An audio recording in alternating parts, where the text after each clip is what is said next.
Leo nimeona tuzungumze jambo moja kuhusiana na ziara ya Mheshimiwa Rais wa Jamhuri ya Muungano wa Tanzania, Daktari Samia Suluhu Hassan. Ziara hii ni ya wapi? Si nyingine, ni ziara ya mkoa wa Simiyu.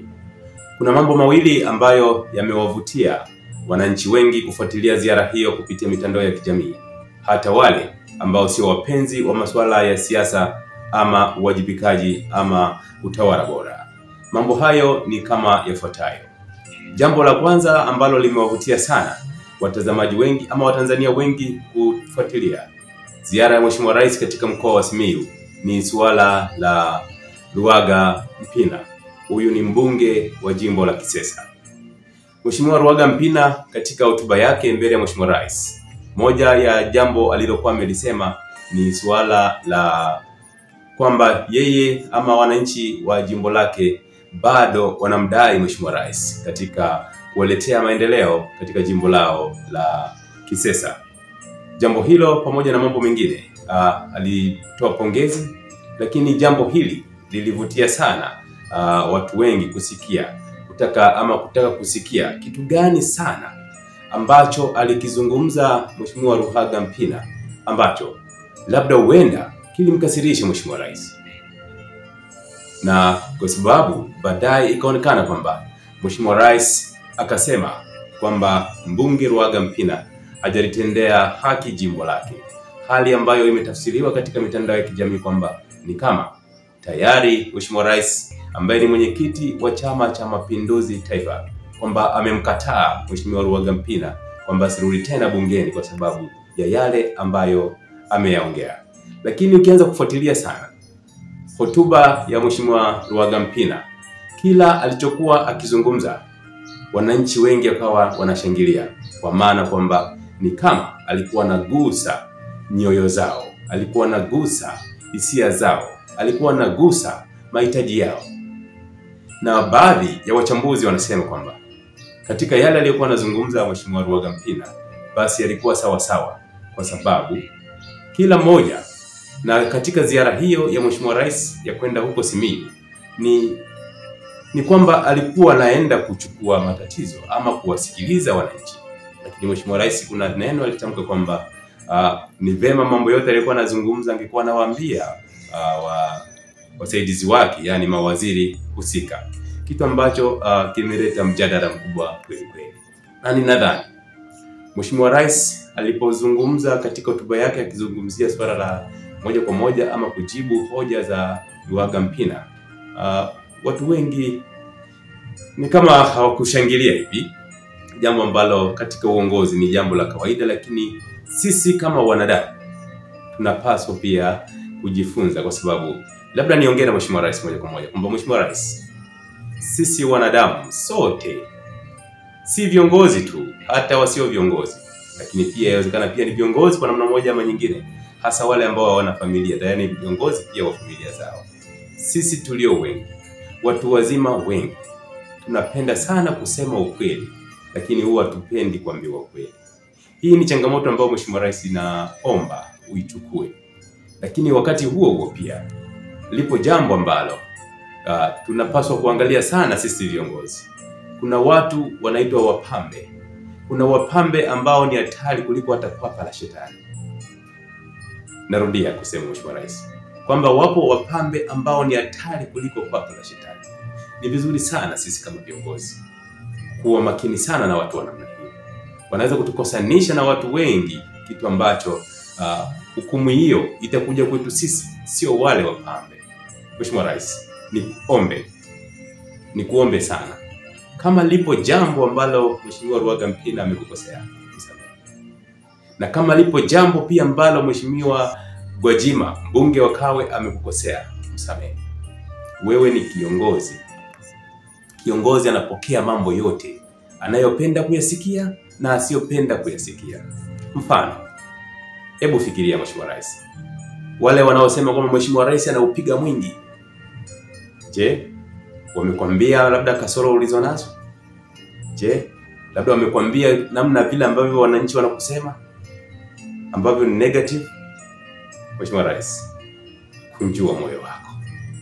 Nafahamu namna ulivyokuwa umeanza na sasa na utakavyoenda kumaliza kipindi chako. Ninaamini utamaliza vizuri.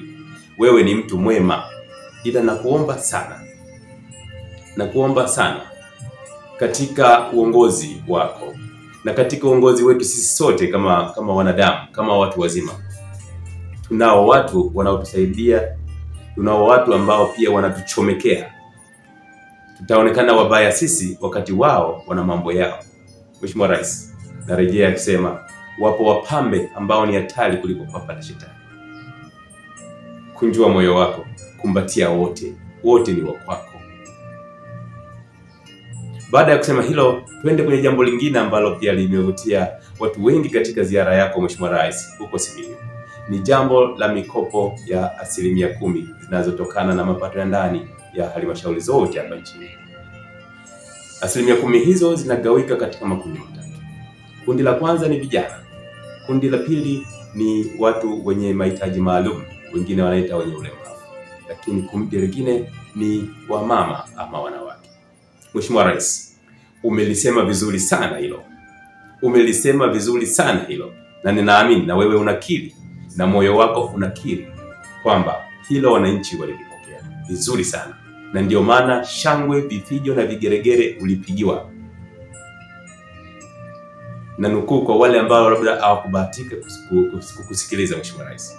Ulieleza namna gani ambavyo vijana wananufaika na mikopo hiyo ya 10%. Lakini pia ukaeleza namna gani ambavyo viongozi hasa madiwani kusimamia hizo 10% ya kurejeshwa hiyo mikopo ambayo haina riba. Mheshimiwa Rais, ukamalizia kwa kusema jambo moja kubwa kweli. Ukasema kwamba vijana hawa wana uhitaji wa kupata hiyo mikopo, lakini changamoto kubwa mojawapo ni kujaza zile fomu. Ukaagiza wawe wanasaidiwa kujaza hizo fomu ili wapate hiyo mikopo. Ninaamini unakumbuka na moyo wako unakumbuka Mheshimiwa Rais namna gani ulivyokuwa umeshangiliwa, kwa sababu uligusa penyewe. Ukiona wananchi wameshangilia, achana wale watu ambao umekaa nao katika high table. Wale wengi wanatafuta mambo yao, hawana uhalisia sana. Mheshimiwa Rais, bila shaka unakumbuka vifijo, vigeregere na nderemo ulizokuwa umepigiwa. Watu wengi, vijana wengi, akina mama wengi, walemavu wengi wana uhitaji wa hiyo mikopo ya 10%, lakini kikwazo kinakuja kwenye kujaza hizo fomu kwenye mifumo. Mheshimiwa Rais, ulilisema vizuri sana. Hongera sana. Pokea kongole, pokea maua yako Mheshimiwa Rais. Lazima tuseme ukweli. Mheshimiwa Rais, katika yote hili na kupongeza kwa dhati kabisa. Nadhani hata moyo wako pia ulifarijika. Sura za watu hazikununa. Mheshimiwa Rais, nikupongeze na uendelee na majukumu yako. Kweli ile ilikuwa ni presidential speech ulikuwa umeitoa, kwa sababu ligusa mahitaji halisi ya watu. Mheshimiwa Rais, nirudie kusema kama lipo ulilokosewa na Gwajima, msamehe. Na kama lipo ulilokuwa umekosewa na wanaruhaga mpira, msamehe. Bila shaka wewe ni msomaji mzuri sana wa mitandao ya kijamii. Ni mfuatiliaji mzuri sana wa mambo mengi. Unaona namna gani ambavyo wananchi wengi wanaridhishwa na mambo hayo anayoyasema Ruhaga Mpina. Mambo hayo anayoyasema Bwana Gwajima. Wewe ni kiongozi. Wewe ni mama, na mama anashika yote. Baba akinyewa na mtoto mara nyingi anakunja sura, lakini mama akinyewa na mtoto yeye huwa anatabasamu. Mheshimiwa Rais, najua yako magumu ambayo yanaumiza moyo kuyasikia ama kuyaona, lakini kama ulivyobahatika kuwa mama, tazama, hebu fikiria ni namna gani mama mjamzito anapokuwa anajifungua anapata uchungu, lakini baada ya uchungu ule anafurahia kichanga chake. Sisi sote ni vichanga wako. Tubebe, tukumbatie, kemea utekaji. Nchi inaenda vizuri Mheshimiwa Rais. Ni dosari hizi ndogo tu ambazo kinywa chako kikitamka, sisi sote tutapona. Watanzania wote tutakuwa na tabasamu. Mheshimiwa Rais, kila la heri, Mungu akubariki na asante kwa kuendelea kuwa mama wa taifa letu.